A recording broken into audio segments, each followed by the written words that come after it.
सह नौ भुनक्तु सह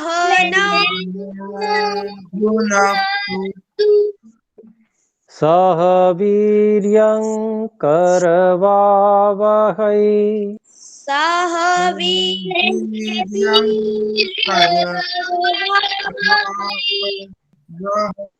तेजस्विनावधीतमस्तु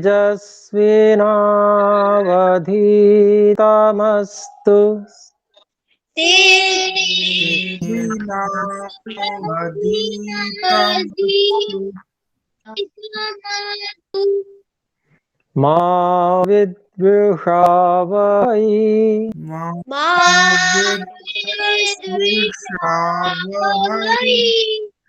ॐ शान्तिः शान्तिः शान्तिः। ओम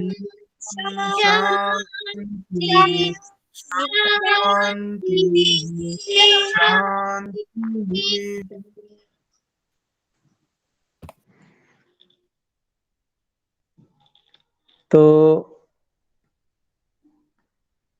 सभी बच्चों को पिछली कक्षा में जो बातें बताई गई थी वो समझ में आ गई क्या? जी गुरुजी। किसी को कुछ पूछना हो किसी भी विषय में तो पूछ सकते हैं। जी गुरुजी, मुझे एक प्रश्न था। पूछो। गुरुजी, जो था वीर्या विरुद्धम न अश्रणीयात, उसमें था कि हमें जो खाने का वीर्य है उसके विरुद्ध खाना नहीं खाना चाहिए। जो हम लोग जो दही घर पे जमाते हैं उसे तो हम लोग फ्रिज में रखते हैं, तो क्या वो वीर्य के विरुद्ध वाला काम होगा? नहीं, वो फ्रिज में रखते हैं तो क्या फ्रिज से निकाल के तुरंत खा लेते हैं या उसको नॉर्मल टेम्परेचर होने तक पहले रखते हैं फिर खाते हैं? उसे थोड़ा नॉर्मल होने देते हैं। हाँ, तो नॉर्मल होने देते हैं फिर कोई बात नहीं है। अगर फ्रिज से एकदम से निकाल के खाते हैं तो वो नुकसान करेगा, है ना। नॉर्मल होके हो जाए फिर खा लेने में कोई दिक्कत नहीं है। हाँ, ये है कि वो जो उसका अर्थ है कि दो पदार्थ जो वीर्य विरुद्धम न अश्नीयात, वो है दो पदार्थ आपस में वीर्य विरुद्ध या अन्य प्रकार से भी विरुद्ध मिलाकर नहीं खाने चाहिए। जैसे दूध और दही बिल्कुल विरुद्ध हैं, तो दही में दूध मिला के या दूध में दही मिला के नहीं खाना चाहिए कभी भी, या आसपास भी नहीं खाना चाहिए। जैसे दही खा लिया फिर उसके बाद में दूध पी लिया, ऐसा भी नहीं करना चाहिए। इससे उल्टा भी नहीं करना चाहिए। ठीक है, ये मतलब होता है। दही के साथ में उड़द की दाल नहीं खानी चाहिए, है। वो दोनों ही बहुत ज्यादा कफ को बढ़ाने वाले हो जाते हैं, दोनों ही अभिसंधि होते हैं, स्रोतों को रोकने वाले होते हैं, हैं। तो जब दोनों ही बहुत ज्यादा हैं तो बहुत ज्यादा स्थिति खराब हो जाएगी, इसलिए नहीं खाना चाहिए उड़द की दाल के साथ दही। ऐसे ही और भी बहुत सारे उदाहरण हैं, तो उनको आपस में विरुद्ध जानकर साथ में नहीं खाना चाहिए, उसका ये अभिप्राय है। ठीक है।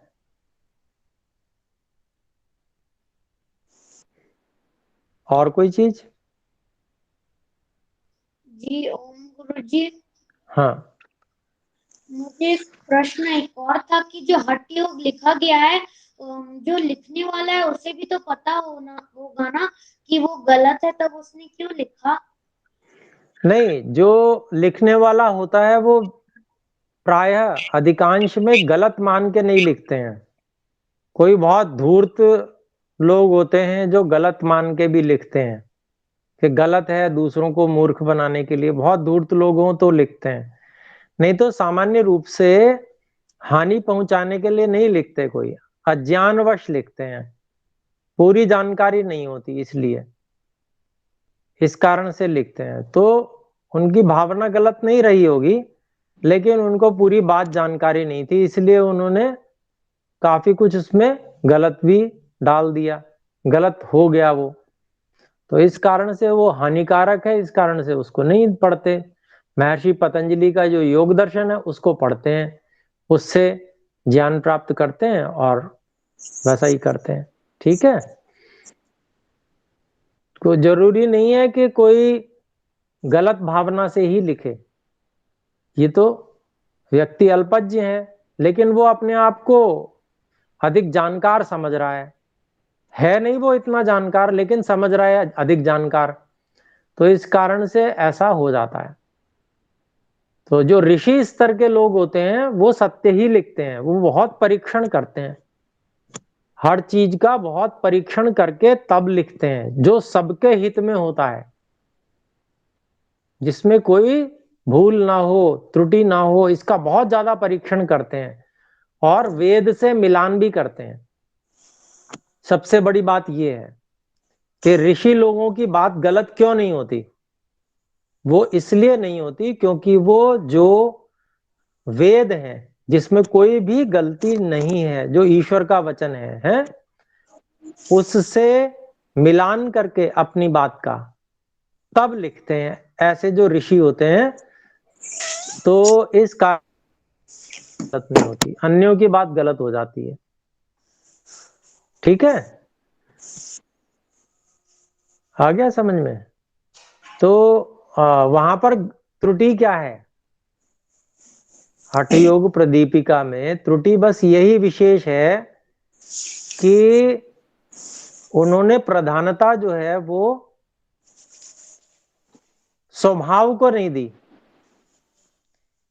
स्वभाव के विरोध को दी है, बस ये समस्या है ना। स्वभाव से विरोध करके व्यक्ति थोड़े दिन के लिए अच्छा अनुभव कर लेगा, लेकिन वो लंबे समय के लिए नहीं हो सकता। जबकि स्वभाव को ठीक कर लेने से वो सही रहेगा हमेशा, है ना। तो स्वभाव को ही ठीक करना चाहिए, स्वभाव को ठीक कर लेने से फिर हमेशा सही रहेगा व्यक्ति। तो इसलिए अंतर है ऋषियों के सोचने में और उनके सोचने में, अंतर ये है। अच्छा, आज मैं आपको और विशेष बात एक बताने वाला हूं जो बहुत ही विशेष है। वो ये कि कौन व्यक्ति सदा स्वस्थ रह सकता है।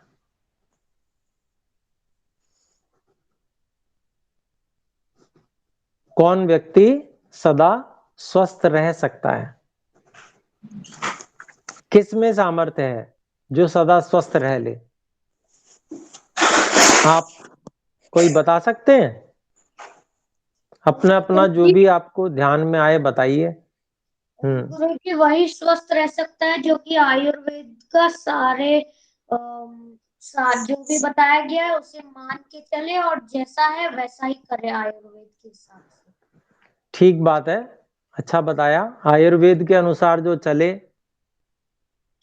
वो स्वस्थ रह सकता है, ये बहुत मोटी बात हो गई ना, क्योंकि आयुर्वेद तो बहुत विस्तृत है। हम्म, तो पहले तो पूरा आयुर्वेद पढ़ना पड़ेगा उसके लिए, तब व्यक्ति स्वस्थ रह पाएगा, है ना। और जो आयुर्वेद नहीं पढ़ पाया फिर वो स्वस्थ भी नहीं रह पाएगा। तो ये सही है, इसमें कोई गलती नहीं है, ये भी सही है, लेकिन बात बहुत विस्तृत है। बहुत ज्यादा विस्तृत है। तो ठीक है, इसमें भी कोई गलती नहीं है, ये भी बिल्कुल ठीक है। और कोई बात बता सकते हो कोई अपने ढंग से? ओम गुरुजी, हाँ बेटा बोलो। जो समय पे सब चीज करे, सब चीज का समय पे करे, उस व्यक्ति स्वस्थ रहता है। शाबाश, बहुत अच्छा बताया। समय पे सब काम करना। तो चलो ये बात आ गई तो आपको बताता हूं कुछ। देखो, शरीर में ठंडक है, गर्मी है और वायु है। ये तीन चीजें मैंने बताई थी, कफ, पित्त और वात, है ना। ठंडक मतलब विशेष रूप से कफ, और गर्मी मतलब विशेष रूप से पित्त, और वायु मतलब हवा, है ना। ये तीन चीजें विशेष हैं शरीर के अंदर जो सारे कार्य करती हैं। तो इन तीनों चीजों के प्रभावी रहने के समय अलग अलग हैं सूर्य के अनुसार। सूर्य के अनुसार इनके प्रभावी होने के, शरीर में प्रभावी होने के समय अलग अलग हैं।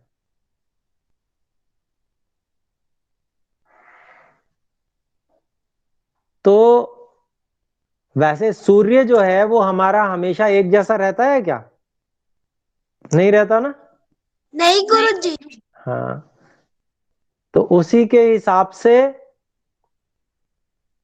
ये थोड़ा आगे पीछे भी होते रहते हैं समय। तो सबसे पहला समय जो होता है वह सूर्योदय जब होता है उससे लेकर 4 घंटे तक होता है। देखो, 4 घंटे का एक प्रहर होता है। कहते हैं ना दोपहर हो गई, दोपहर कहते हैं ना। तो मतलब एक प्रहर बीत गया, दूसरा प्रहर चल रहा है, वो दोपहर होती है। ठीक है। तो 4 घंटे का एक प्रहर होता है। तो प्रथम प्रहर जो होता है वो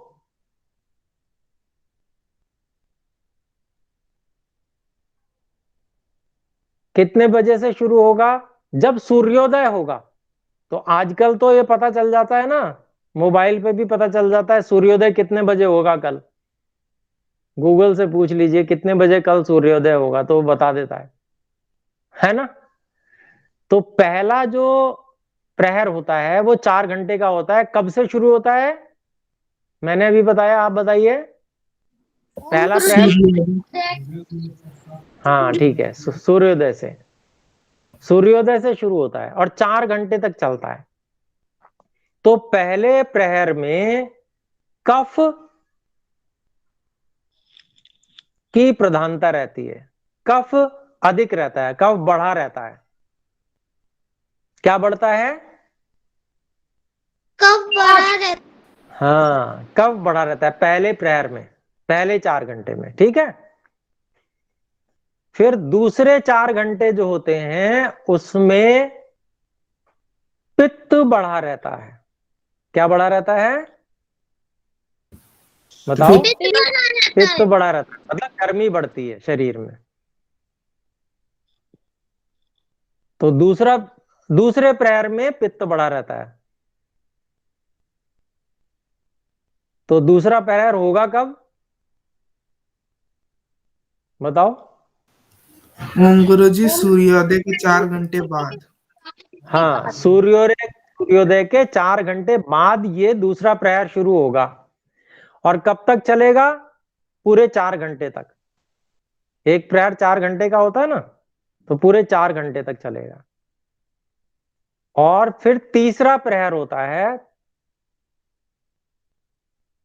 वो दूसरे प्रहर के खत्म होने के बाद शुरू होता है और 4 घंटे चलता है। तो 12 घंटे का ये दिन होता है। ठीक है, 12 घंटे का दिन। तो तीसरे प्रहर में वायु प्रधान रहती है, वायु बढ़ी हुई होती है।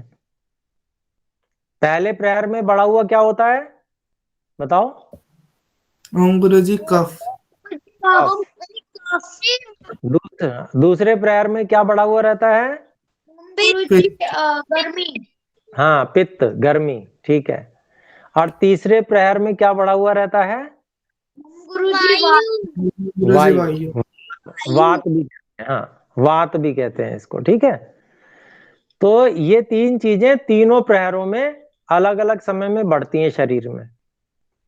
फिर उसके बाद में फिर दूसरा क्रम शुरू हो जाता है रात का। तो जैसे मान लो उदाहरण के लिए सूर्योदय 6 बजे हुआ, तो कफ बढ़ा हुआ कितने बजे से कितने बजे तक रहेगा, कौन बताएगा? गुरुजी 6 बजे से 10 बजे तक। 6 बजे से 10 बजे। ठीक। फिर उसके बाद में पित्त बढ़ा हुआ कब तक रहेगा? कब से गुरुजी कब तक? गुरुजी 10 10 बजे से बजे 12 से बजे तक। 2 बजे तक। 2 बजे हाँ, तक। 10 बजे से 2 बजे तक रहेगा, क्योंकि 4 घंटे करना है ना, तो 10 से 12, 12 से 2, 2 घंटा, 4 घंटा हो गया है ना। तो 10 बजे से 2 बजे तक ये पित्त बढ़ा रहेगा। फिर उसके बाद में वात कब से कब तक बढ़ी रहेगी बताओ? गुरुजी 2 से 6 बजे से लेकर 6 बजे तक। हाँ, बजे तक। 2 से 6 है, 4 घंटे गिन लो, 2 से 3, 3 से 4, 4 से 5, 5 से 6, 4 घंटे हो गए। तो 2 बजे से 6 बजे तक ये समय वात के बढ़ने का है, ठीक है। फिर इसके बाद में फिर से वही चक्र चलता है 4-4 घंटे का, रात्रि वाला। क्या? 6 बजे से लेकर फिर 4 घंटे कफ फिर से प्रधान रहेगा, कफ बढ़ा हुआ रहेगा, ठीक है। फिर उसके बाद में उसी क्रम से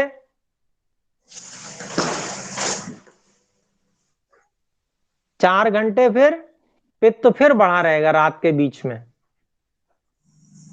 और फिर सबसे अंत में जो 4 घंटे होंगे उनमें फिर से वात बढ़ी हुई रहेगी सुबह सुबह के समय, ठीक है।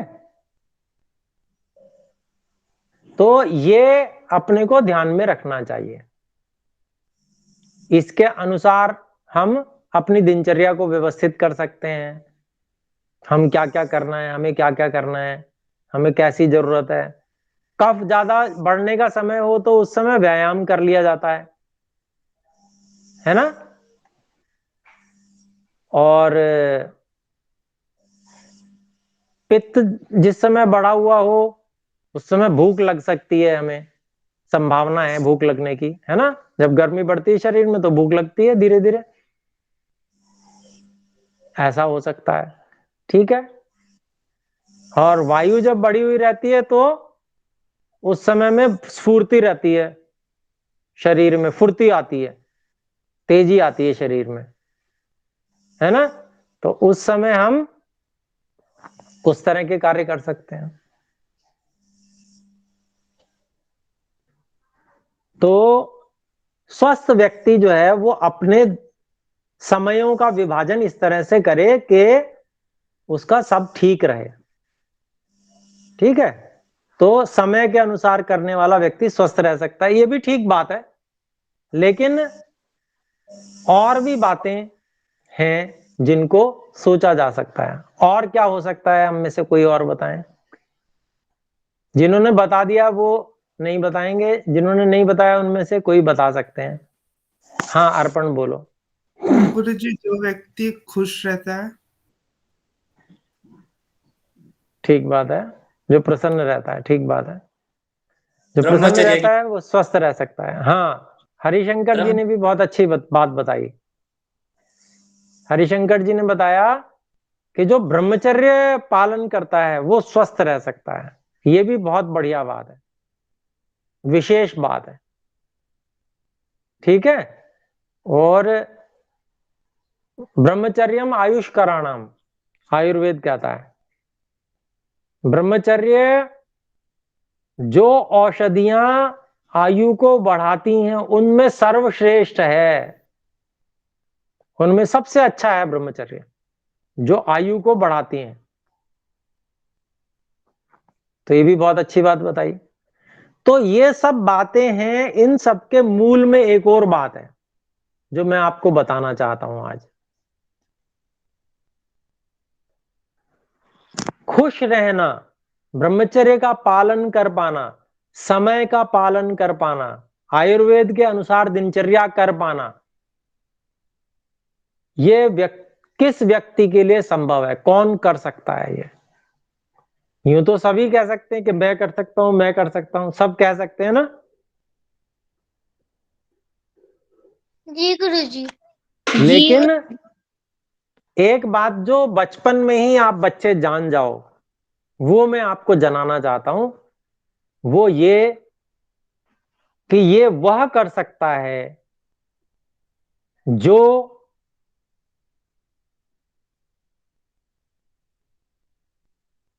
पांच इंद्रियों के विषयों के सुखों से अतिरिक्त चीजों में सुख लेना जानता हो। सुख लेना इनसे अलग जानता हो, उसके पास में और भी कोई विकल्प हो सुख के।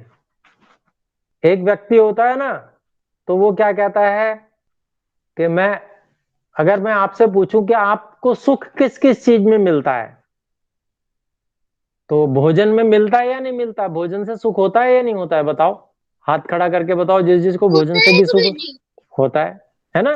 नीचे करो हाथ। अच्छा, अच्छे अच्छे जो सीनरी हैं, अच्छे अच्छे दृश्य देखने से सुख मिलता है या नहीं मिलता है? हाथ खड़ा करके बताओ जिसको मिलता है। अच्छे अच्छे दृश्य देखने से सबको मिलता है। अच्छा, पर्वत पे बड़े सुंदर सुंदर दृश्य होते हैं ना, देखने से सुख मिलता है। हाथ नीचे करो, है ना? ऐसे ही ये सब इंद्रियों के विषय हैं। क्या है? बोलो। इंद्रियों के विषय हैं। इंद्रियों के जो विषय। हाँ, खाना जो बढ़िया लगता है वो किसके माध्यम से अच्छा लगता है? ओम गुरुजी जीभ से। हाँ, जीभ के माध्यम से। ऐसे ही सुंदर दृश्य किसके माध्यम से अच्छा लगता है? ओम गुरुजी से। आंखों के माध्यम से, है ना? हाँ, तो जब व्यक्ति इनमें सुख लेता है, तो सुख कितना चाहिए, उसकी कोई सीमा है क्या? बताओ। नहीं गुरुजी। सुख तो बहुत चाहिए, उसकी कोई सीमा नहीं है ना? और इंद्रियों में सुख लेगा व्यक्ति, तो फिर अगर उसमें ज्यादा ले लेगा तो क्या होगा बताओ? गुरुजी कोई रोगी हो जाएगा। स्वास्थ्य पे हाँ, रोगी। जैसे मान लो वो कोई खाने में सुख ले रहा है, जीवनी शक्ति नष्ट, अच्छे। हाँ, हरिशंकर जी क्या कह रहे हैं? जीवनी शक्ति नष्ट होगा ज्यादा में। हाँ, तो ध्यान दो कि अगर भोजन में सुख ले रहा है जो व्यक्ति, तो वो कुछ भी करेगा, कुछ ज्यादा खा ही जाएगा, क्योंकि सुख ज्यादा चाहिए उसे। और जब सुख ज्यादा चाहिए तो ज्यादा खा जाएगा, ज्यादा खा जाएगा तो रोगी पड़ेगा, सीधी सी बात है। और ऐसे ही जिसको देखने का अधिक शौक है, बढ़िया सुंदर सीनरी, तो वो क्या करेगा? वो टीवी ज्यादा देख लेगा, तो भी रोगी पड़ेगा। आ गई बात समझ में? ऐसे ही इंद्रियों के विषय जो हैं वो अधिक नहीं भोगे जा सकते, वो घटिया क्वालिटी के हैं। क्या समझ में आया? अच्छी क्वालिटी तो उस चीज की, हाँ, अच्छी क्वालिटी तो उस चीज की हुई ना कि उसको कितना भी ले लो, कितना भी सुख ले लो, लेकिन वो परेशान ना करे, दुखी ना करे। अच्छी क्वालिटी तो वही है ना। और खराब क्वालिटी क्या है? थोड़ा सा ज्यादा ले लिया, वहीं पर बिगड़ गया मामला, उसकी खराब क्वालिटी है। क्यों? बताओ। जी गुरुजी। हाँ, तो ये चीज समझने की है। अच्छा, ऐसा बताओ कि ऐसा कोई सुख आपको पता है जिसको लें, ज्यादा भी ले लें तो कोई परेशानी नहीं है, कोई कष्ट नहीं होगा? ओम गुरुजी। हाँ, बताओ। ओम गुरुजी, अगर हम लोग पहाड़ से कोई भी चीज को अच्छा नजारा देखेंगे, हमें कुछ नहीं, अगर चाहे हम लोग पूरे दिन भी क्यों ना देखें। अच्छा, और कोई बताओ। ओम गुरुजी। ओम गुरुजी, परोपकार और दयालुता का भाव। हाँ, अच्छा, परोपकार से सुख होता है या नहीं होता है? किसी ने अनुभव किया हम में से? बताओ। जी गुरुजी। मैंने हाँ, किया। हाँ, सबने किया है ना? शाबाश। तो देखो, ये ज्यादा अच्छा बताया, क्योंकि देखने से तो आप कब तक देखोगे, पलकें झपकानी पड़ेंगी आपको बीच में गैप हो जाएगा, है ना, और फिर ज्यादा देख नहीं सकते, फिर सोना भी पड़ेगा। लेकिन जो परोपकार करना है, उसमें भी सबसे ज्यादा अच्छा परोपकार है विद्या का दान देना, और उन विद्याओं में भी सबसे अच्छा जो दान है वो है परोपकार, ब्रह्म विद्या का दान देना।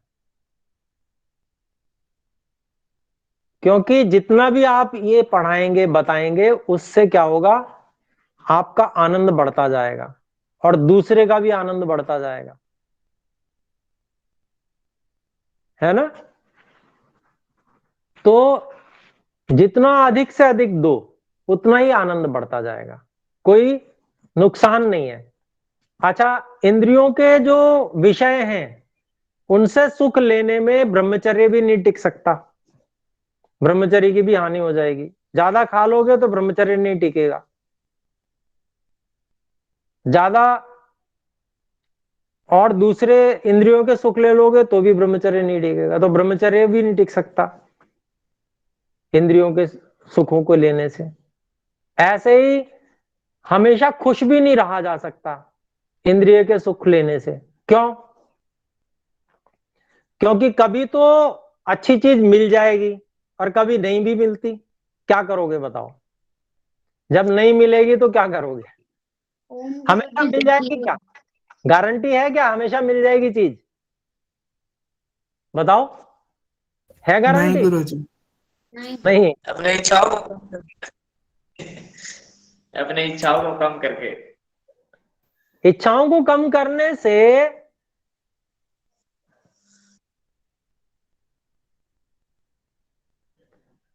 इच्छाओं को कम करने से वो तो समझौता हुआ ना।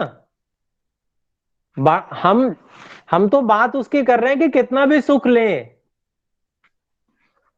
है ना, कितना भी सुख लें, हम तो उसकी बात कर रहे हैं। तो क्या होगा? मिलेगा ही नहीं जब, तो फिर कितना भी कैसे ले लोगे? जब आपको उपलब्ध ही नहीं होगा तो आप कितना ले भी कैसे लोगे? हो ही नहीं सकता। ठीक है, चलो इस पे विचार करना आप, और क्या क्या हो सकते हैं विकल्प। ठीक है, सबसे बढ़िया विकल्प तो मैंने अभी बताया वैसे, लेकिन और भी विकल्प हो सकते हैं, लेकिन इनसे बढ़िया होंगे, हैं? तो क्या क्या विकल्प हो सकते हैं उन पे विचार करो, अभी कुछ दिन इस पे विचार करेंगे तो उससे हमें सही निर्णय मिलेगा। सही निर्णय मिलेगा तो फिर हम सुखी रह सकते हैं हमेशा, और निरोगी भी रह सकते हैं। सही निर्णय पे पहुंचना बहुत जरूरी है। तो क्या क्या हो सकता है उसको हम नोट डाउन करेंगे, ठीक है, लिखेंगे। कौन कौन लिखेगा विकल्प? हाथ खड़ा करो। हाँ, ठीक है, चलिए एक बार ओम का उच्चारण करते हैं।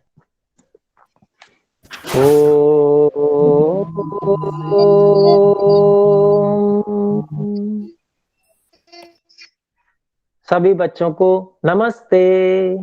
नमस्ते गुरुजी। नमस्ते।